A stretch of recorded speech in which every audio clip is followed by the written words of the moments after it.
ক্ষমতায় নেই, দায়িত্বে নেই, যারা বাইরে আছি তারা অনেক কিছু বলতে পারি। পারলে ভারতের সাথে যুদ্ধ লাগিয়ে দিতেও আমরা অনেকে প্রস্তুত। আমরা যুদ্ধে নেমে যাব। ভারতের সেভেন সিস্টার্সকে আলাদা করে দিতে হবে। এই নানান আলাপ-টালাপ আমাদের দেশে বিভিন্ন পরিস্থিতিতে লোকজন করছেন। কিন্তু কেউ যখন ক্ষমতায় থাকেন তাকে অনেক কিছু হিসাব করতে হয়।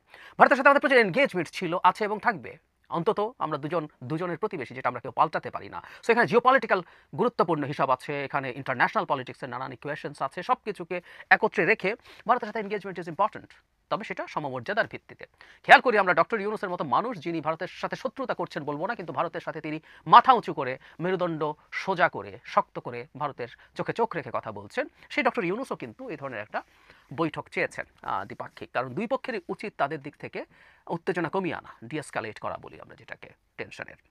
কিন্তু সেটা ভারত করতে চাইছে না। এই বার্তা আসলে এখন অন্তত ৩ বারের পর এটা খুব পরিষ্কার, খুব পরিষ্কার। সো ডক্টর ইউনূসের জায়গা থেকে তিনি আসলে এই চাওয়াগুলোর মাধ্যমে এটা প্রমাণ করতে পারলেন যে তার দিক থেকে অন্তত দ্বিপাক্ষিক সম্পর্ককে উন্নত করার চেষ্টা ছিল। মানে কখনো যাতে এই অভিযোগ না আসে আমাদের উপরে যে আমরাই তাদের সাথে অনেক বেশি শত্রুতা করেছি। মানে ভারত আমাদের সাথে শত্রুতা করেছে। সবকিছু আসলে ভারতেরই চাওয়া উচিত ছিল যে একটা দ্বিপাক্ষিক বৈঠক হোক। কিন্তু সেটা না চেয়ে রাদার আমরা চাইলাম, সেখানেও শত্রুতা করে তারা এই ধরনের আ প্রত্যাখ্যান দেখিয়েছে। ভারতের মিডিয়াতেও যখন এই নিউজ গেল, দ্য হিন্দুতে জনগণও জানলো যে আমাদের দিক থেকে আমরা চেষ্টা করেছি এই টেনশনটা কমিয়ে আনার জন্য, কিন্তু সেটা ভারত এগ্রি করেনি। সো এই বিবেচনায় কয়েকবার চাওয়া, এটা নিয়ে ৩ বার অন্তত হলো, এই চাওয়াটাকে আমি আসলে ভুল বলে মনে করি না। কেউ বলতে পারেন যে এতে আমরা ভারতের সামনে অনেক বেশি নতজানু হয়ে পড়লাম কিনা। তবে আমি একটা জিনিস মনে করি, সর্বশেষ বিমস্টেকে যে সাইডলাইনে দ্বিপাক্ষিক বৈঠক চাওয়া হয়েছে, সেটা ডিক্লাইন করার পর থেকে আসলে বাংলাদেশের দিক থেকে আর একবারও মোদির সাথে ডক্টর ইউনূসের বৈঠক চাওয়া উচিত না। কোনোভাবেই না। দ্বিপাক্ষীয় বৈঠক তো বটেই, কোনো মাল্টিল্যাটারাল কোনো সম্মেলনে যদি তারা দুজনই যান, সেখানেও চাওয়া উচিত না। এবার ভারতের পালা। ভারতকে চাইতে হবে শীর্ষ কোনো বৈঠক আমাদের প্রধান উপদেষ্টার সাথে হবে কিনা। আমি ধারণা করি ভারত এটা আসলে চাইবে না, করবে না। কারণ তারা সিদ্ধান্ত নিয়েছে তারা এই সরকারকে তীব্রতম চাপে রাখবে। দুই শীর্ষ নেতা যদি বসেন, সেটা চাপটাকে, স্ট্রেসটাকে অনেকটাই রিলিজ করে দেয়। আমি আগে অনেক কথা বলেছি এটা নিয়ে, যে শুধুমাত্র এই সরকারের সাথে প্রবলেমের জায়গা না, মানে তাদের অভ্যন্তরীণ রাজনীতি আছে। বাংলাদেশে এই সরকার জঙ্গিবাদী, মৌলবাদীদের সরকার। তারা বাংলাদেশে প্রচুর মৌলবাদী কর্মকাণ্ড করছে। বিশেষ করে পশ্চিমবঙ্গের যে বিধানসভা নির্বাচন আছে আগামী বছর ২৬-এর মার্চ এপ্রিলের দিকে, তার আগ পর্যন্ত তারা এই ধরনের রেটরিক চালিয়ে যাবে।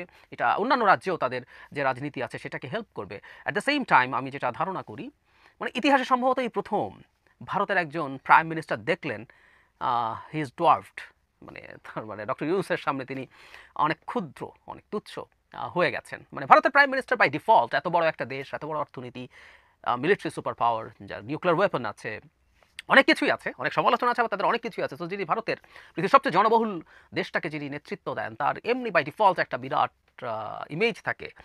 আমাদের তুলনামূলকভাবে অনেক ছোট, তুলনামূলকভাবে অনেক কম ক্ষমতাশালী একটা দেশের প্রধানমন্ত্রী বাই ডিফল্ট তার চেয়ে নিচে থাকবেন। কিন্তু ডক্টর ইউনূসের মতো ব্যক্তিত্ব থাকার কারণে জনাব মোদি তার ছায়ায় ঢাকা পড়ে যান। এটা সম্ভবত মোদি নিতে পারেন না ব্যক্তিগতভাবে। ব্যক্তিগতভাবে নিতে পারেন না এই কারণে বলছি, মোদিদের মতো মানুষ যারা আসলে গণতান্ত্রিক ব্যবস্থায় নির্বাচিত হয়ে আদতে ফ্যাসিস্ট এবং স্বৈরাচারী, যারা বিরাট শক্তিমান হিসাবে নিজেকে পোর্ট্রে করার চেষ্টা করেন জনগণের সামনে, সেই মানুষটা যখন একটা মাল্টিল্যাটারাল জায়গায় যাবেন এবং ডক্টর ইউনূসের সামনে তাকে ছোট বলে মনে হবে, সেই জিনিসটা তার ছায়ায় ঢাকা পড়ছেন, ওভারশ্যাডোড হচ্ছেন, এই জিনিসটা মোদি মেনে নিতে পারবে না, পারে না। প্লাস যেহেতু সরকারের পতন হয়েছে এবং সেই সরকারের পতনের পরপরই ডক্টর ইউনূস ক্ষমতায় এসেছেন, আমরা একটা কথা মনে রাখবো, শেখ হাসিনার কোনো পদক্ষেপ ভারতের এন্ডোর্সমেন্ট এবং পরামর্শ ছাড়া হয়েছে বলে আমরা মনে করি না। সুতরাং ডক্টর ইউনূসকে যে হয়রানিও করা হয়েছে, সেটার পেছনেও ভারতের সায় এবং হয়তো পরামর্শই ছিল।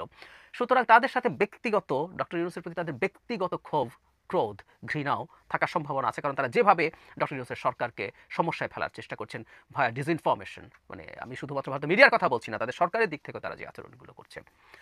বটম লাইন হচ্ছে, আমরা চাই প্রথমত এই তথ্যগুলো যখন সামনে আসছে, অনেকেই এটাকে বলার চেষ্টা করবেন যে আমরা বা ডক্টর ইউনূস নতজানু হয়ে গেছেন কিনা। আমি এটা একেবারেই মনে করি না। উনি যা করেছেন সঠিক কাজ করেছেন। ডিপ্লোম্যাসিতে এটাই হয়, টাফ হওয়া, মাঝে মাঝে আবার কিছু সদিচ্ছার সাইন দেখানো। এখন আমার বক্তব্য হচ্ছে এটা দেখানো যথেষ্টের বেশি হয়ে গেছে। আর একবারও ভারতকে এই ব্যাপারে বাংলাদেশের দিক থেকে এক্সপেক্ট করার কিছু নেই। এবার যদি আবার করি এতবার পরেও, সেটা আলটিমেটলি আমাদের নতজানু অবস্থারই প্রকাশ করবে এবং যত নতজানু হয়েছে আমরা দেখাবো ভারতকে, সেই জিনিসটা আসলে ভারত তার দিক থেকে তত শক্ত হয়ে যাবে। সুতরাং এটা আমাদের মাথায় রাখা দরকার আছে। নতজানু ক্রমাগত হতে থেকে আসলে আর লাভ হবে না, নতজানু সে যদি মনে করে ফেলেন। সো আমরা এবার চুপ থাকবো, ভারতকে আসতে হবে, জনাব নরেন্দ্র মোদীকে তার জায়গা থেকে আগ্রহ প্রকাশ করতে হবে। তিনি বাংলাদেশের প্রধান উপদেষ্টার সাথে বসবেন এবং তিনি এক্সিস্টিং যে স্ট্রেস যে টেনশন আছে সেগুলো ডিএসকালেট করবেন। দুই দেশেরই সংকট হচ্ছে এবং বিশেষ করে ভারতের দিক থেকে তাদের নিজের নাক কেটে পরে যাত্রাভঙ্গ করা এক ধরনের কাজ আমরা অর্থনৈতিক ক্ষেত্রে দেখতে পাচ্ছি। এছাড়া সিকিউরিটি ইস্যু তো আছেই। এই যে চীনে যাচ্ছেন, চীনে যাওয়াটা ইন এনি কনসিডারেশন ভারতের জন্য একটা স্ট্রেসের জায়গা। কারণ চীন চাইবে এই সময়ে বাংলাদেশের সাথে সম্পর্ক অনেক বেশি, প্রয়োজনের চাইতেও বেশি ডেভেলপ করতে। পাকিস্তান সেই চেষ্টা করছে। এখন ভারত যদি মনে করে সেই ব্যাপারগুলো নিয়ে বাংলাদেশের সাথে কথা বলবে, তাহলে সম্পর্কটাকে ডিএসকালেট করতে হবে, টেনশনটাকে সম্পর্কটাকে নরমালাইজ জায়গায় এনে, নরমাল জায়গায় এনে তারপর আলাপ করতে হবে। এবার ভারতের পালা।